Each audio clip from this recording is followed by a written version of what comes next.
నేను సిద్ధాంతపరంగా రాజకీయం చేశాను తప్ప వ్యక్తిగత రాజకీయాలు నేను ఎప్పుడూ చేయలేదు నా లైఫ్లో. అయితే సిద్ధాంతపరంగా చేసినప్పుడు కూడా నమ్మిన సిద్ధాంతం కోసం ప్రజల యొక్క జీవన ప్రమాణాలు పెరగాలంటే లా అండ్ ఆర్డర్ చాలా ముఖ్యం. దాంట్లో రాజీ పడలేదు నేను. Faction leaders, communal violence, Naxalites violence, rowdyism చాలా నిర్మోహమాటంగా వేశాను. ఇటీవల కాలంలో ఏమైంది? ఎక్కడ చూసిన డ్రగ్స్, గంజాయి. ఇప్పుడు తగ్గిందా లేదా? కంట్రోల్ చేసామా లేదా? 7 నెలల్లో కంట్రోల్ అయింది. పూర్తిగా ఎరాడికైంది నేను చెప్పను. నేను ఇప్పుడు కూడా చెప్తున్నా మళ్ళీ, ఈ రాష్ట్రంలో ఎవరైనా గంజాయి పండిస్తే మాత్రం అది లాస్ట్ డే. ఎవరైనా ఆడబిడ్డల జోలికి వస్తే లాస్ట్ డే. గుర్తుపెట్టుకోండి, ఫర్మ్గా ఉంటాం, డిటర్మెంట్గా ఉంటాం. ఒకరోజు తప్పించుకుంటావు కానీ నువ్వు మళ్ళీ తప్పించుకోలేవు. వడ్డీతో సహా చెల్లించే పరిస్థితి వస్తుంది ఎవరికైనా సరే. Be responsible citizen. నీ పని నువ్వు చెయ్యి. నువ్వు ఈ రాష్ట్రంలో అందరి మాదిరిగా గౌరవంగా బ్రతకడానికి మీరు గౌరవంగా బ్రతకండి, అందరినీ గౌరవంగా బ్రతకనేయండి. ఇష్టానుసారంగా చేస్తే ఎక్కడ ఇనే పరిస్థితిలో ఉండదు. అట్లని చెప్పి రాజకీయ ముసుగులో నేరస్తులు చేరి ఇష్టానుసారంగా చేస్తే కూడా డెఫినెట్గా కట్టడి చేస్తాం. అది చేయకపోతే కూడా తప్పే అవుతుంది. మేము చేస్తాం, మీరు ఏమన్నా చేయండి. ఇష్టానుసారంగా మాట్లాడడం, నోరు బారేసుకోవడం, ఓకే మీరు నోరు బారేసుకుని నేను పారేసుకో, అది ఎప్పుడు నా జీవితంలో లేదు. బట్ యాక్షన్ మాత్రం డిటర్మెంట్గా ఉంటుంది, ఫర్మ్గా ఉంటుంది. నేనేమంటానంటే అప్పుడు అందుకే 95 సీఎం అన్నాను. నరేంద్ర మోడీ గారి పైన ఎంత ప్రచారాలు చేస్తున్నారు, ఏమైంది? ప్రజల అప్రమత్తంగా ఉండాలి. That is important.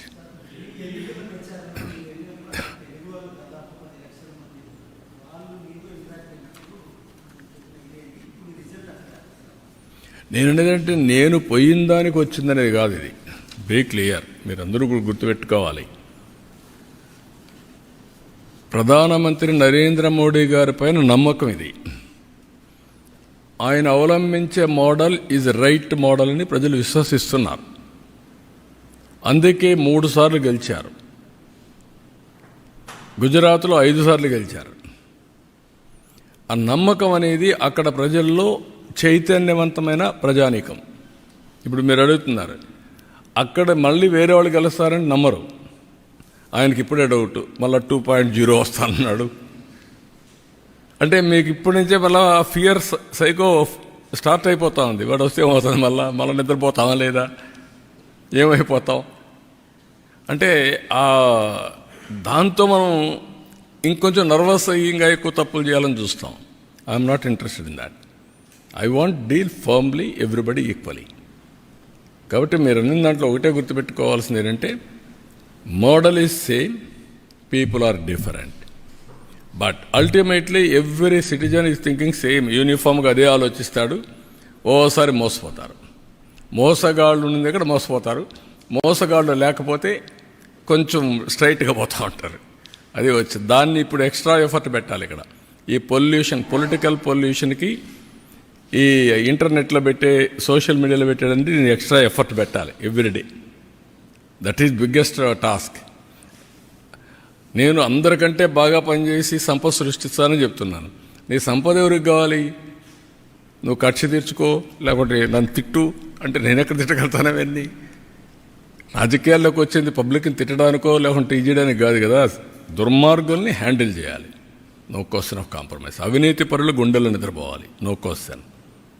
At the same time political victimization ఏం రాలా. నా life is not meant for that. కానీ అండర్ ఎస్టిమేట్ చేసి నాతో ఆడుకోవచ్చు అనుకుంటే మాత్రం నేను కూడా ఒక్కొక్కసారి మోసపోతాను, కానీ ఎప్పుడు మోసపోను. అప్రమత్తంగా ఉంటే ఎవడు ఎక్కడ పెట్టాలో అందరిని అక్కడ పెడతాం. ఓకే.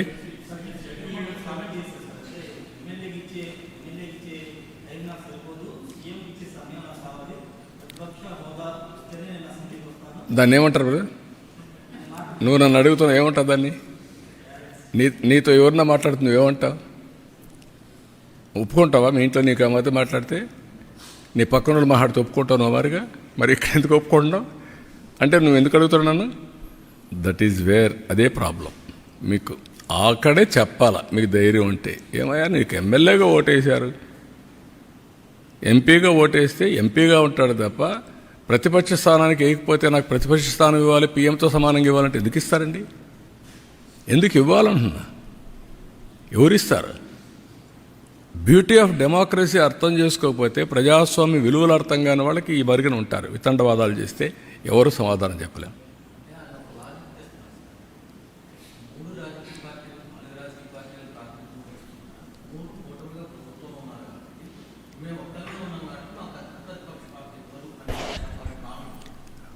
నీ భావన ఆయన భావన కాదు కావాల్సింది, ప్రజల భావన, ప్రజాస్వామ్య విలువలు, ప్రజల భావన. నేను ఎగతాళి చేయడం లేదు. Will respect people. మీరు పేపర్లో రాసినా వాస్తవం ఉంటే నేను వింటాను. ఇష్ట ప్రకారం రాస్తే నేను వినకపోవచ్చు, చదవకపోవచ్చు. అదే సమయంలో నేను నీ మీద బురద జల్లేస్తాను, గుడ్డగాల్చి ముఖానేస్తా, కడుక్కొని ఎవ్రీడే కుదరదు. I have to say very emphatically, damage చేస్తాను, ఇదే మరి చేస్తాను అంటే కుదరదు. That is where I'm saying. మీ డెమోక్రసీలో ఎందుకంటే నేను ముఖ్యమంత్రి స్థానంలో కూర్చుంటాను, నాకు ఓట్లు వేసారంటే ఎట్ అవుతుందండి? Be clear. ఒక ప్రైమ్ మినిస్టర్ని, ఒక ప్రెసిడెంట్ని, లేకుంటే ఒక చీఫ్ మినిస్టర్ని ఎన్నుకునేది ఆ రాజకీయ పార్టీకి ఓట్లు వేసినప్పుడు వస్తారు. 1/10 ఓట్లుంటే ప్రతిపక్ష స్థానం ఇస్తారు. మెంబర్స్ని పెట్టుకొని ప్రపోర్షనేట్గా టైం ఇస్తారు. అది ఇప్పుడు ఎస్టాబ్లిష్ చేయలే. మనతోనే రాజకీయాలు రాలా, మనతోనే కొత్త ఇది రాలా, ఎప్పటి నుంచో ఉండే సాంప్రదాయాలు ఇవన్నీ. ఢిల్లీ పార్లమెంట్లో సేమ్ థింగ్ ఫాలో అవుతున్నారు, మన అసెంబ్లీలో సేమ్ థింగ్ ఫాలో అవుతున్నాం. కడాన మీరు పేపర్లు, ఇప్పుడు అన్ని పేపర్లు వస్తారు అక్కడికి, టీవీలు. 5 సంవత్సరాలు కొన్ని పేపర్లు రానిచ్చారా, టీవీలు రానిచ్చారా? మీరు విలువల గురించి మాట్లాడడం ఏంటి? Will maintain that values, but exploitation అంటే మాత్రం కుదరదు. నేను I'm very firm on that. I'm very clear. మీకు అందరూ కూడా గుర్తుపెట్టుకోవాల్సింది, మనమందరం విలువలు పాటిస్తూ వేరే వాళ్ళకు విలువలు చెప్తే ప్రజలు అప్రిషియేట్ చేస్తారు. మనకు విలువలు లేకుండా వేరే వాళ్ళకి విలువలు చెప్తున్న విలువల కోసం డిమాండ్ చేయడం కూడా తప్పే. అదే జరుగుతుంది ఇప్పుడు ఈ రాష్ట్రాల్లో. నేను అందుకే ఆ మాట చెప్పాక వాళ్ళు పడుతున్నారు కాబట్టి నాకు ఎందుకని నేను చెప్పలా. కాదు, అలాంటి వాళ్ళు విలువలు మాట్లాడడం ఎందుకంటున్నా. ఓకే అమ్మా, థ్యాంక్ యూ.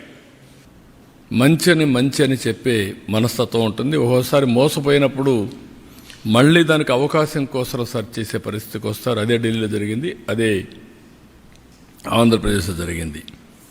ఈ మిస్లీడింగ్ వల్ల చాలా కాస్ట్ అవుతుంది.